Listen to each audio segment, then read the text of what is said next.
Aux origines de l'empire médiatique de Vincent Bolloré, il y a une chaîne, créée ex nihilo sur la TNT, Direct 8. L'homme d'affaires breton y teste ses intuitions, imposait ses lubies et rôdait son savoir-faire. Présenté sous forme d'épisodes, la télé, mais surtout Vincent Bolloré, a connu de nombreuses critiques.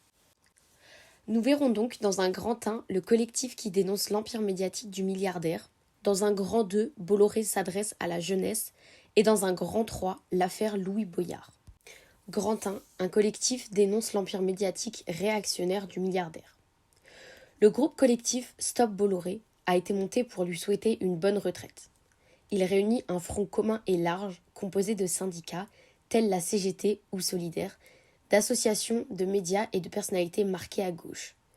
Plusieurs associations et syndicats, rejoints par des intellectuels et des journalistes, partent en guerre contre l'hyperconcentration des médias. Dans leur viseur, l'industriel Vincent Bolloré, qui règne sur la chaîne CNews et qui a servi de rampe au lancement de la candidature d'Éric Zemmour. Le constat est connu. Dans un paysage médiatique dominé par une poignée de milliardaires, Vincent Bolloré a construit un empire médiatique tentaculaire au service de ses ambitions idéologiques réactionnaires, dénonce le collectif, qui tenait une conférence de presse un mercredi matin à la Bourse du Travail à Paris. En ligne de mire, la chaîne CNews, où la polémique outrancière tient lieu de débat et où la ligne éditoriale montre une obsession pour les thèmes d'extrême droite.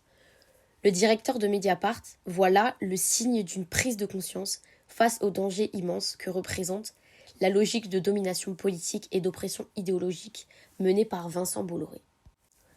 Au-delà des médias, le monde de l'édition craint aussi d'être avalé tout cru par le mania breton. Bolloré possédera bientôt plus de 70% des livres scolaires et la moitié des livres poches, pointe le collectif. L'homme de 70 ans, ennemi numéro 1 des journalistes lorsque ceux-ci tentent d'enquêter sur ces affaires sulfureuses en Afrique, est présent à la télévision avec le groupe Canal+, les chaînes C8 et CNews et à la radio avec Europe 1. Dans la presse, il détient Prisma Media, le premier groupe de magazines en France, le JDD, Paris Match et l'agence Havas dans le secteur de la publicité, ainsi qu'Edicis dans l'édition. Des actions ont été menées. En cause, un grand nombre de manquements recensés dans le cadre de l'émission Face à l'info, sur CNews à laquelle participait Éric Zemmour chaque soir d'octobre 2019 à septembre 2021. L'homme s'est depuis lancé dans la course à la présidentielle. 2 plaintes ont d'ailleurs été déposées contre X pour provocation à s'armer contre une partie de la population non suivie des faits et diffusion à des mineurs d'un message à caractère violent et de nature à porter gravement atteinte à la dignité humaine. Vincent Bolloré était interrogé par les sénateurs réunis dans le cadre d'une commission d'enquête centrée sur la concentration des médias. Il y a joué les faux naïfs, assurant que la liberté d'expression est quelque chose de très important et que toutes les expressions sont sur le groupe, négligeant délibérément de citer Stéphane Guy, Sébastien Toen et Bertrand Chamois, évincés pour n'avoir rien fait d'autre qu'user de leur liberté d'expression. Grand 2, Vincent Bolloré, le super influenceur qui ne cesse d'agrandir son réseau. Du cinéma à la musique, en passant par les livres, les jeux vidéo, mais aussi les médias et la communication. L'emprise de Vincent Bolloré et son groupe Vivendi est inédite. Dans le secteur du jeu vidéo, il a tenté d'acquérir la cible de l'industriel, la maison mère Ubisoft, mais, vous l'aurez compris, il n'a pas réussi. Sa stratégie est d'être présent dans les médias qui forment les esprits.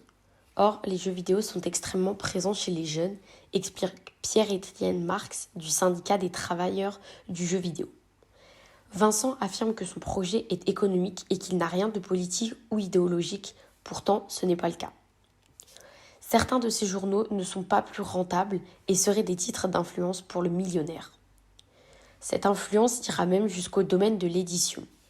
La fusion entre 2 éditeurs français va permettre à Vincent Bolloré de contrôler le géant de la publication. Elle posséderait près de 70% de l'édition scolaire, plus de 50% des livres de poche, les 2 dictionnaires Larousse et Le Robert, et plus d'une centaine de maisons d'édition comme Plomb, La Découverte, Fayard ou encore Grasset. Le futur groupe Édite Hachette va représenter jusqu'à 100% des petits points de vente, s'inquiète Pierre Duteuil du syndicat national de l'édition. D'autres, comme des éditeurs, ou des libraires s'inquiètent de la montée de Bolloré qui pourrait leur faire perdre de la vente et des visites. La réorganisation du groupe risque d'entraîner aussi des conséquences sociales. Editis et Hachette représentent 40% des salariés de la branche. En termes de dialogue social, il pourra imposer ses conditions à tout le monde. S'inquiète Martine Prosper, représentante CFDT du livre et de l'édition. En clair, Bolloré cherche à se rapprocher de la jeunesse par des livres scolaires, les dictionnaires et par la télévision et les journaux. En 3, l'affaire Boyard. Le député LFI Louis Boyard, pris à partie jeudi par l'animateur Cyril Hanouna sur la chaîne C8, a réclamé ce vendredi 11 novembre une commission d'enquête parlementaire sur les ingérences de Vincent Bolloré dans les médias dont il est propriétaire. Dans un communiqué, l'élu du Val-de-Marne juge vendredi qu'il s'agit non seulement d'une tentative d'intimidation, mais aussi d'une manifestation claire des méthodes de censure qui sont employées pour museler quiconque s'attaquerait à l'empire de ce milliardaire. Invité sur le plateau, Louis Boyard, élu député en juin et ancien chroniqueur de l'émission, a pointé du doigt les 5 personnes les plus riches de France qui, selon lui, appauvrissent l'Afrique. Il a cité le milliardaire Vincent Bolloré, actionnaire de sociétés en Afrique et propriétaire du groupe Canal+, auquel appartient C8. Dans un communiqué à l'Assemblée nationale, Louis Boyard explique comment s'est passée la soirée et ce pourquoi il était invité sur le plateau. Il écrit « L'objectif était de souligner l'impact d'un milliardaire français sur l'appauvrissement de populations sur le continent africain. Un mécanisme bien connu, puisqu'il se répète dans l'histoire coloniale, qui pousse ses habitants à prendre tous les risques pour trouver une vie meilleure de l'autre côté de la Méditerranée. Ces mêmes personnes que l'on déshumanise à coups de débats sur les plateaux télé, dont celui de Touche pas à mon poste. » Il dit également qu'après avoir prononcé le nom de Vincent Bolloré et alors qu'il n'a pas fini sa démonstration, l'animateur télé Cyril Hanouna l'aurait violemment invectivé, c'est-à-dire des paroles violentes qui peuvent aller jusqu'aux insultes. Il souhaite faire ouvrir une commission d'enquête pour mesurer les ingérences de Vincent Bolloré sur les médias qu'il possède. Son objectif est d'auditionner Bolloré et Cyril Hanouna. « Tu es dans le groupe Bolloré ici », a répliqué Cyril Hanouna. « Bolloré t'a donné de l'argent puisque tu étais chroniqueur ici et ça ne te dérangeait pas », a-t-il poursuivi, en accusant le député d'avoir voulu faire un coup d'éclat. En conclusion, la télé de Bolloré a souvent été dénoncée et critiquée, d'une part le collectif monté contre lui et d'autre part sa chaîne CNews. Bolloré n'est pas fortement apprécié par les journalistes au vu de sa fortune qui fait de lui un homme puissant possédant une grande part des médias et de l'édition. Cette chaîne est montée par ses idées de vouloir changer les règles de la télévision et de ne faire que du direct, quitte à surcharger ses équipes de travail. Il essaye malgré tout de se faire une place en tant qu'influenceur auprès des jeunes. Malgré l'affaire Louis Boyard, Bolloré garde une majeure partie des médias et ses animateurs télé ne mâchent pas leurs mots pour faire comprendre les choses.